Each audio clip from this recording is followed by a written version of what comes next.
वानरराज का बदला, पंचतंत्र की कहानी। वानरराज का बदला, पंचतंत्र। एक नगर के राजा चंद्र के पुत्रों को बंदरों से खेलने का व्यसन था। बंदरों का सरदार भी बड़ा चतुर था। वह सब बंदरों को नीतिशास्त्र पढ़ाया करता था। सब बंदर उसकी आज्ञा का पालन करते थे। राजपुत्र भी उन बंदरों के सरदार वानरराज को बहुत मानते थे। उसी नगर के राजगृह में छोटे राजपुत्र के वाहन के लिए कई मेढ़े भी थे। उनमें से एक मेढ़ा बहुत लोभी था। वह जब जी चाहे तब रसोई में घुसकर सब कुछ खा लेता था। रसोइये उसे लकड़ी से मारकर बाहर निकाल देते थे। वानरराज ने जब यह कलह देखा तो वह चिंतित हो गया। उसने सोचा यह कलह किसी दिन सारे बंदर समाज के नाश का कारण हो जाएगा। कारण यह कि जिस दिन कोई नौकर इस मेढ़े को जलती लकड़ी से मारेगा, उसी दिन यह मेढ़ा घुड़साल में घुसकर आग लगा देगा। इससे कई घोड़े जल जाएंगे। जलन के घावों को भरने के लिए बंदरों की चर्बी की मांग पैदा होगी। तब हम सब मारे जाएंगे। इतनी दूर की बात सोचने के बाद उसने बंदरों को सलाह दी कि वे अभी से राजगृह का त्याग कर दें, किंतु उस समय बंदरों ने उसकी बात को नहीं सुना। राजगृह में उन्हें मीठे मीठे फल मिलते थे, उन्हें छोड़कर वे कैसे जाते।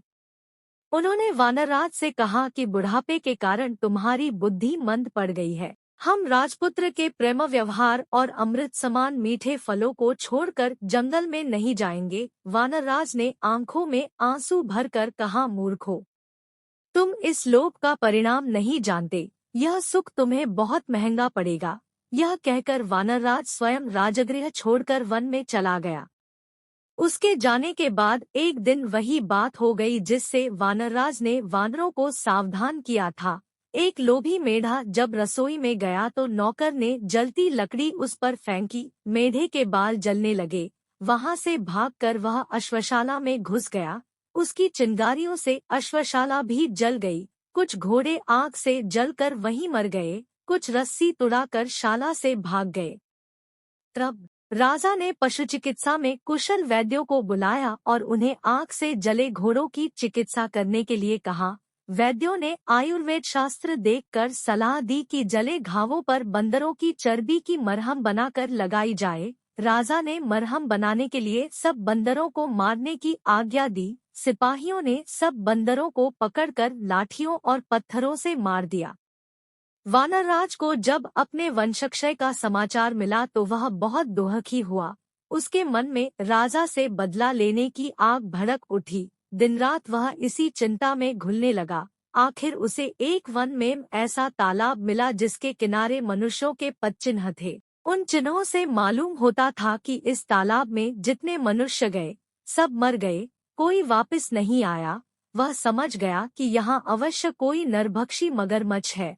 उसका पता लगाने के लिए उसने एक उपाय किया। कमल नाल लेकर उसका एक सिरा उसने तालाब में डाला और दूसरे सिरे को मुख में लगाकर पानी पीना शुरू कर दिया। थोड़ी देर में उसके सामने ही तालाब में से एक कंठार धारण किए हुए मगरमच्छ निकला।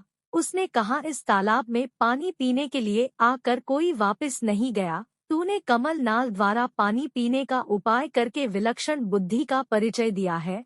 मैं तेरी प्रतिभा पर प्रसन्न हूँ। तू जो वर मांगेगा मैं दूंगा। कोई सा एक वर मांग ले। वानरराज ने पूछा, मगरराज तुम्हारी भक्षण शक्ति कितनी है?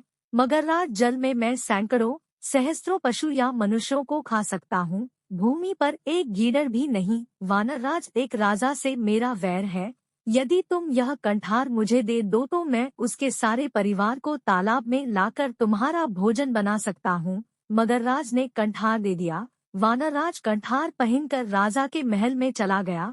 उस कंठार की चमकदमक से सारा राजमहल जगमगा उठा। राजा ने जब वह कंठार देखा तो पूछा, वानरराज यह कंठार तुम्हें कहाँ मिला? वानरराज, राजन यहाँ से दूर वन में एक तालाब है। वहाँ रविवार के दिन सुबह के समय जो गोता लगाएगा उसे वह कंठार मिल जाएगा। राजा ने इच्छा प्रकट की कि वह भी समस्त परिवार तथा दरबारियों समेत उस तालाब में जाकर स्नान करेगा, जिससे सबको एक एक कंठार की प्राप्ति हो जाएगी। निश्चित दिन राजा समेत सभी लोग वानरराज के साथ तालाब पर पहुंच गए। किसी को यह न सूझा कि ऐसा कभी संभव नहीं हो सकता। तृष्णा सबको अंधा बना देती है। सैकड़ों वाला हजारों चाहता है, हजारों वाला लाखों की तृष्णा रखता है। लखपति करोड़पति बनने की धुन में लगा रहता है। मनुष्य का शरीर जरा जी न हो जाता है, लेकिन तृष्णा सदा जवान रहती है। राजा की तृष्णा भी उसे उसके काल के मुख तक ले आई। सुबह होने पर सब लोग जलाशय में प्रवेश करने को तैयार हुए। वानरराज ने राजा से कहा, आप थोड़ा ठहर जाएं पहले और लोगों को कंठार लेने दीजिए। आप मेरे साथ जलाशय में प्रवेश कीजिएगा।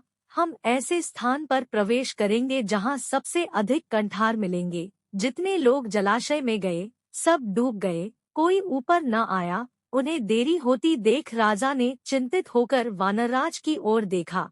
वानरराज तुरंत वृक्ष की ऊंची शाखा पर चढ़कर बोला, महाराज, तुम्हारे सब बंधुबांधवों को जलाशय में बैठे राक्षस ने खा लिया है। तुमने मेरे कुल का नाश किया था, मैंने तुम्हारा कुल नष्ट कर दिया। मुझे बदला लेना था, ले लिया। जाओ, राजमहल को वापस चले जाओ। राजा क्रोध से पागल हो रहा था, किंतु अब कोई उपाय नहीं था। वानरराज ने सामान्य नीति का पालन किया था। हिंसा का उत्तर प्रतिहिंसा से और दुष्टता का उत्तर दुष्टता से देना ही व्यावहारिक नीति है। राजा के वापस जाने के बाद मगरराज तालाब से निकला। उसने वानरराज की बुद्धिमत्ता की बहुत प्रशंसा की। सीख, लोभ बुद्धि पर पर्दा डाल देता है। तो दोस्तों, अगर हमारी वीडियो अच्छी लगी हो तो वीडियो को लाइक, शेयर और सब्सक्राइब करना तो बिल्कुल ना भूले और दोस्तों साथ ही साथ बेल आइकन जरूर दबा दे ताकि हमारी जो अगली वीडियो आएगी उसका नोटिफिकेशन आपको मिलता रहेगा। धन्यवाद।